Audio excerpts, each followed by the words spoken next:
The terms fate and destiny have their own distinct meanings. Fate is about the choices a person makes that leads to the present, like fate brought me here. But with destiny, it is about all of the choices a person makes that leads to their future. Whenever it comes to the future, people think about a lot of things, like what career will I end up having, where will I move in, and most importantly, who will I end up with? And with these certain questions, these are themes that are seen in movies in general. And they also tie to the romantic genre with a hint of comedy added. So that's why these are rom-coms. And rom-coms have a lot of plot genres that involve fate and destiny. It is something that people can watch during a sleepover, a feel-good, happy kind of movie where they just want to feel the kilig or feel the love and all of the quirkiness of the film because of the humor that it gives.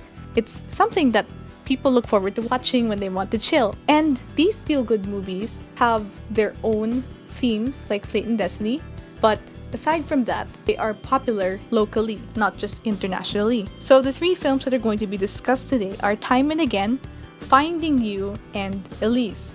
Now, the plot of Time and Again is all about this girl who falls in love with a guy but is too shy to say her own intentions or feelings for him, which doesn't end up well. So she has a second chance to turn back time just to be with him and for them to end up together. And Finding You is all about this guy finding the person that he was meant to be with, even if his memory that is not so great, even though he has a disease, he really makes a way to find this mystery girl. And Elise is all about first loves. It's about this guy telling a story about even though he tried to find other people, he could never let go of the person that was his first love, his childhood friend. So all of the plots and all of the messages, each and every one of them will give is that, for Time and Again, there's always another chance. And in Finding You, sometimes the truth hurts in the end. And Elise is all about the beauty of having a first love. So what do they all have in common? These are all linked to the destiny part. Because when it comes to love, there's always a risk. It's either you end up with a person or you move on if they don't feel the same way. And everything happens for a reason and in its proper timing. So all of these things, they're similar, but they all have their own story to tell. And that goes with fate and destiny. So it's either one or the other. It's about taking a risk and all of these things. Also in these films, the female characters, they're not seen as perfect. Because in these films, one falls for someone not right for her. Like in Elise. She ended up with a guy before going with the first love who kept cheating on her.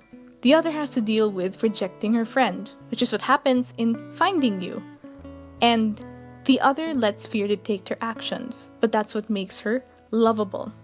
It's the shy girl in Time and Again.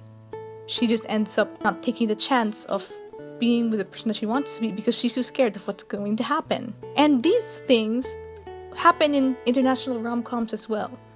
Like in To All the Boys I've Loved Before, the girl was too afraid. Or in Disney movies, a lot of the girls have feminine traits, but that's what made them vulnerable. That's what made them their own characters. So in a way, it's similar because all of the female characters have qualities that are negative, but it makes them human. Because when they're weak, that's when they become stronger. So aside from vulnerability and weakness, which makes them strong, the differences they have is that the main characters have different personalities. So there is a trope of the Finding You guy. He's a hopeless romantic and he really feels into his emotions with the girl that he's trying to find, the girl he loves. Then there's the awkward but lovable one, En Chong-Di's character in Elise. So En Chong-Di is really portraying that whenever he puts that into his character as Bert. And the friendly and approachable character like Enzo Pineda in Time and Again. So he's more approachable and it's not that like the other characters. So it's opposite. So each story tells the story of falling in love in a way that is unique from the other, but they reinforce the central theme of the rom-com genre. Those are the differences, that there are many aspects that they use that are different in film. So the film theory involved is the structuralist one.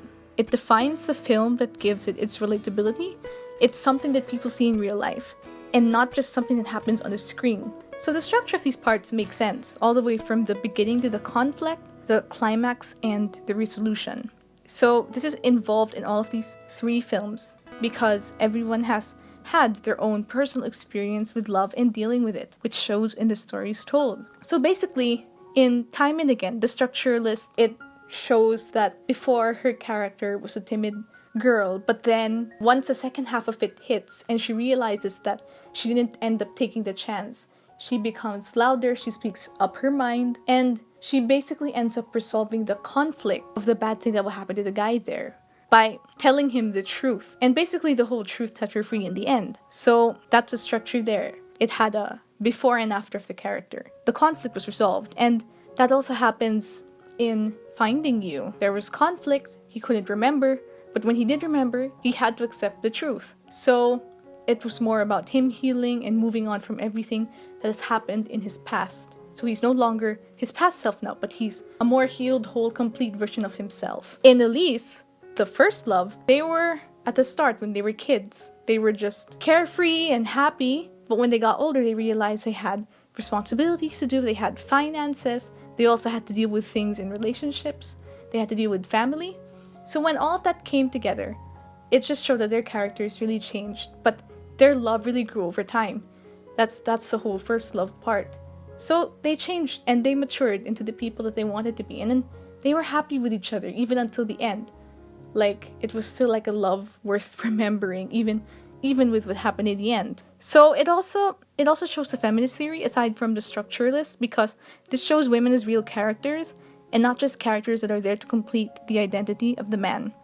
It shows the struggle that girls go through most of the time, like financially, relationally, mentally, and emotionally, whether it be with friends, family, or love interests. So it flashes out their character more. I mean, the girls and all of the films, they really get to a point where it's not just about them wanting love, but it's more than that.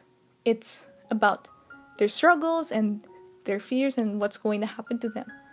So that's the whole feminist theory. It doesn't just show them as a plot point for men to gloss over, but they are just as equal as men. Then for the classic rom-coms, the similarities with these rom-coms and with the classic ones are the same character tropes and same story plot points that make for a rom-com.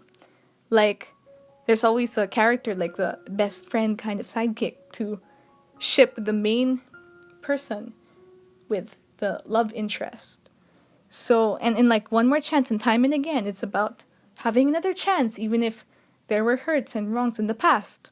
That's the whole thing. Or the same character tropes like the ex-boyfriend or all of these things. The rebound that ends up showing some sort of conflict. The differences between them, though, are that classic rom-coms are more simple and focused on the emotions of the character and how the plot flowed, while rom-coms now they incorporate more elements such as mental health or sci-fi or this is the story of how I met your mother kind. So it became more creative and innovative over the future, while back then the rom-coms were simpler and they were more easy to grasp. But in a sense, the rom-coms now are more like, how can they make this a story that has been told over and over, but make it more creative and but give it more elements that will make it better. And then comparing these rom-coms to the other rom-coms, more modern rom-coms aside from the 3 films, they have their way of telling a story. Like in Never Not Love You, it's about career versus love. And that thing called tadhana, like the people they meet in an airport, but then there's conflict with the way. There's a third party near the end.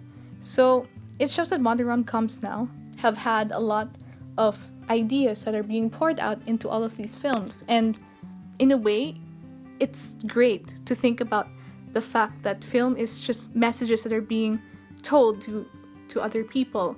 And with these messages, they could give out the certain themes about fate and destiny, which have also been seen in these other rom-coms. And in conclusion, rom-coms are truly one of the genres that everyone needs because it's good to have a laugh every once in a while. The idea of fate and destiny, it just all adds into the element of rom-com, which is why it's such a favorite amongst people and why the audience wants something that they can relate to, something that they have experienced personally in their lives. like laughter or falling in love. So all of these things, they all go back to film and the story that they want to tell.